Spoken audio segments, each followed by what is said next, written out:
Just because you're rich doesn't mean you're smart. As we've seen time and time again, the more zeros lining the bank accounts of the wealthy. Just the way how he starts off, man. Just because you're rich doesn't mean you're smart. What doesn't that mean, like, for rich people to get to the position where they're at, they would have had to do some smart shit? Probably not. The more willing they are to splurge without a worry in the world. Fast cars and a few decked-out mansions, those kind of purchases we can understand. What we can't quite wrap our heads around, though, are Versace-printed garbage bags, diamond-encrusted toilets. I'm sorry. What the fuck? A Louis Vuitton garbage bag. That's nuts, bro. What the fuck? Even the trash has to be bougie. Hey, but some things in life just has to be bougie, but I think that's a little too far. Like, how much did I have to spend on that, man? Damn. Didn't know freaking Louis Vuitton was selling garbage bags. Seats and $15 million iPhones. Bruh. What's the dumbest thing you've ever bought? Whatever it is, Honestly, there's no I way don't it compares to know. these high roller transactions. That's cool. Some billionaires splurge on rare pieces of art. Others get a little adventurous and adopt a few expensive, exotic pets. But for billionaire hedge fund manager Steve Cohen, it was a case of a little bit from column A and a little bit from column B. The money-loaded investor purchased perhaps the world's most bizarre work of contemporary art back in 2004. Cast your eye toward this 14-foot tiger shark, perfectly preserved thanks to a combination of alcohol and formaldehyde. This piece was originally purchased by art connoisseur Charles Saatchi for, get this, $93,000. Wow. But that was way back in 1992. That's a lot. When it changed hands to Steve Cohen, that number absolutely skyrocketed. While the official figure is undisclosed, New York Magazine reported the purchase to be between $8 and $12 million. Ridiculous. What the hell? What? $8 to $12 million for that? That shark looked damn near as high as fuck. Look at that thing, bro. It looks like Sassy the Sasquatch when he hits a J or something. I don't know if y'all can see. Look at his eyes, bro. That shit high as fuck. 8.12 million. Fuck, they got money. Ridiculous, right? Man. Maybe still not as ridiculous as the name of the fortified fish. If It's that's called it there, it looks The Physical Impossibility of Death in the Mind of Someone Living. What a name. While peculiar, it's an astonishing piece of art, nonetheless. Far more astonishing, however, is the priceless, world-famous ceiling painting in the Sistine Chapel. Buying this centuries-old artwork would be near impossible. So, guess who? None other than Kanye West went ahead and did the next best thing. I wouldn't even be For a cool surprised, $350,000, almost 100 times the average American salary, the divisive rapper had the Sistine Chapel recreated in his own home, a ridiculously expensive home, for that matter. Of course, there's He's got one money, teeny though. tiny difference between the original painting and Kanye's version. Can you see it? Yeezy. Well, come on, of course Kanye would want to put himself there. It's like, what the fuck? He would have been like, he would have came home, realized the painting is done, and he's like, something's a bit off. I know, hey, put my face up there. To him, he thought it would have been a nice touch, but that's goofy as fuck, though. But he's got money to do any goofy shit, man. So, like, I know this is, like, one of the many weird shit that's yet to come. Cool painting, but He has decided that he should. should be God. No, you're not God, Kanye. Not even close. West says he's worth $3.3 billion, but Forbes pegs his net worth a little closer to $1.3 billion. Either way, he's more than equipped to shell out bucket loads of cash on some of the finer, more unnecessary things in life. When it comes to splurging money in every direction, Kanye certainly is one of the frontrunners. However, compared to Russian billionaire businessman Roman Abramovich, the rapper's credit card bill is almost insignificant. Best known outside Russia as the owner of the Premier League football club Chelsea, on money, all man. of This Roman's guy's countless insane genuinely purchases, there's calm and one happy, we bro. just can't stop drooling over. Take a peek at this monster of a yacht. Dubbed the Eclipse, Whoa. this incredible Dude, look how small these people are. Like, that's huge. super yacht was acquired back in 2010, following a whopping 5 years of design and construction. The boat can accommodate up to 66 crew and 36 guest members, boasts a 52-foot swimming pool, and an interior that would rival even some of America's most luxurious houses. Damn. All up, the Eclipse offers 6,000 square feet of living space, spread across 11 lavish staterooms and suites. The yacht itself is marvelous, that we can't deny. But because of their colossal upkeep and maintenance costs, seldom is a boat an intelligent investment. Okay, so let's talk numbers. The yacht is currently priced at over $500 million. Yes, with a B, I said billion. And if the purchase price wasn't eye-watering enough, he spends an additional $65 million to maintain the super yacht every single darn year. To put that in perspective, it would take the average Joe 1,625 years of full-time work just to cover 1 year of the yacht's upkeep. Come on. The vessel sports more... Hey, he's got money to really spend to, like, maintain that thing, man. Like, damn. What the fuck? Hey, bro, whatever type of, job or thing you doing, bro, put me on the wave, man. bedrooms and bathrooms, then guests know what to do with. But hey, it's not like they're made of solid gold or anything. This joint is, though.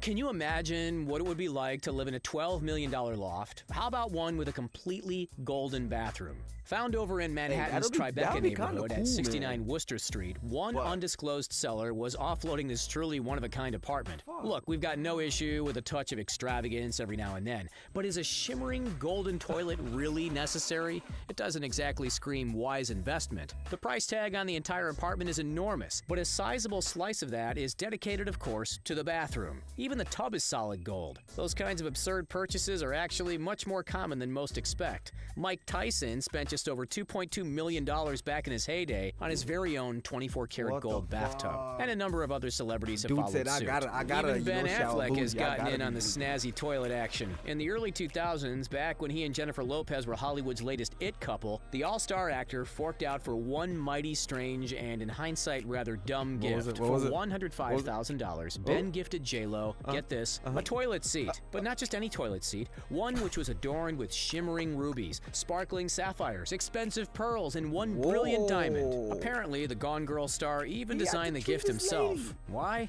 Because in his own words back then, quote, "Jennifer is my princess and she deserves only the best, even when it comes to toilets." As you'd expect, the gift was a disaster. No wonder the relationship didn't last. Fast forward to today, and Ben Affleck sports an impressive net worth of $130 million.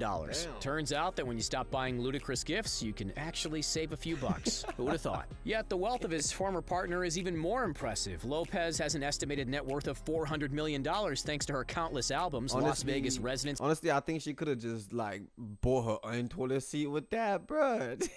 With that kind of net worth she's pushing now, like...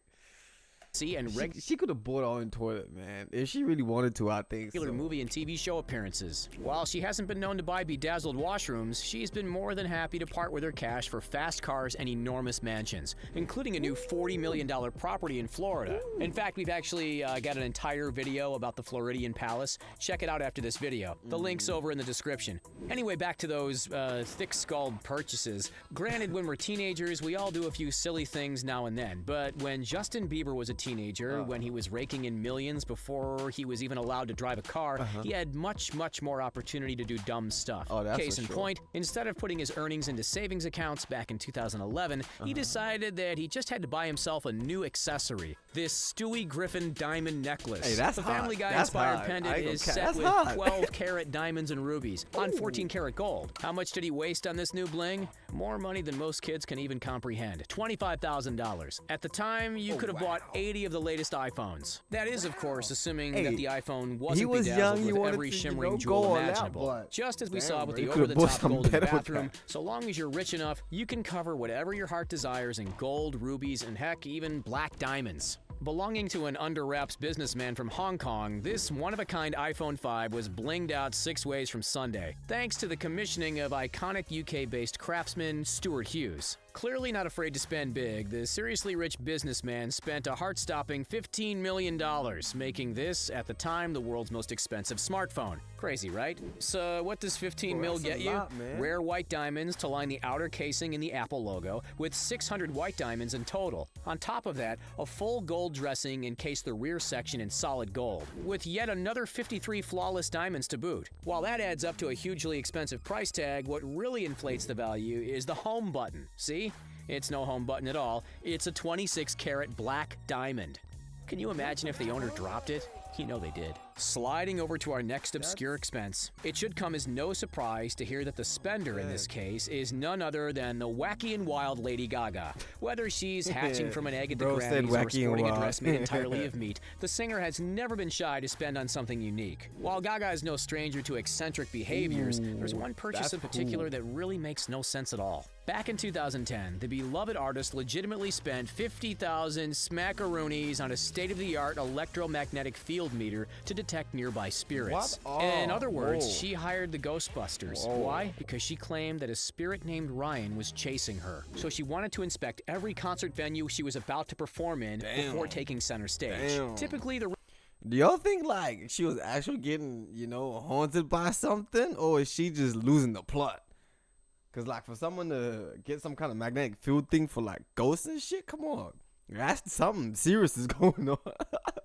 Shit, but I hope she okay though. But 50,000, damn girl, shit, you coulda did something else with that. But richer you are, the more hard-earned cash you can afford to waste. So it was only a matter of time before we arrived at the world's richest man, Jeff Bezos. The Amazon founder, who is now worth a staggering $175 billion, has made plenty of clever decisions in his lifetime. One which he's admitted being rather foolish, however, is when he threw $250 million out the window to acquire the Washington Times in 2013. Wow. Bro, this nigga just looked out the window and threw a good enough meals? What the hell was I at the time? Oh, fuck. Something good like that happened around the world, and I'm just here like, fuck. I wish I would have been there when he was throwing that money out. Wall Street Journal called it an out-of-the-blue deal. Years later, Bezos stated that he did absolutely no due diligence. He just accepted the first number that the seller dished up. Whether you're worth $175 or $175 billion, not searching for the best price for any purchase is flat-out dumb. With an estimated net worth of $28 billion, the pockets of our next esteemed guest might not be as deep as Mr. Bezos, but his garage is far, far more impressive. When you're loaded, having a collection of 10, maybe 20 cars is unnecessary, but arguably acceptable. The Sultan of Brunei throws that idea out the window. His legendary fleet contains between 5,000 and 7,000 of the world's rarest, finest, most expensive cars. We'd legitimately be here till the next zombie apocalypse if we listed them all. Even though it's his money, he earned it, he can get whatever. At least 21 Lamborghinis, 452 Ferraris, and 604 Rolls-Royce models, including the $14 million Star of India convertible. All up, his vehicle collection is valued at, ready? $5 billion, according to Top Speed. If he were to drive one car per day, it would take him 19 years to cycle through his collection. Utterly ridiculous, wouldn't you agree? Almost as ridiculous are the billionaires who decide they need to buy luxury, designer, high-quality trash bags like those coming from Versace. Believe it or not, Versace actually has competition in the space. Spanish luxury brand Beast, which specializes in a variety of junk-themed accessories, is offering those with deep enough pockets the chance to buy $423 garbage bags made entirely of leather. What a world we live in. Bro, I'm still trying to wrap my head around all that. What the fuck? The garbage bag, the toilet seat, the bathtub, the Stewie chain, the shark. Bro, they got money, man. Honestly, like, I feel like once people get like, that certain amount of money where they're comfortable to get anything, bro, people get some weird shit, man. Like, imagine if you had $1 million. If you had $1 million, wait. First of all, everything that you wanted, you had. And like, you had money to get whatever else. I know y'all buy some weird shit. What was one of the stupidest things y'all ever bought and regretted, at least? Because Damn, this shit's a lot. But anyways, it's your boy Blessing. I'm out, and you guys take care. I'll see you in the next one.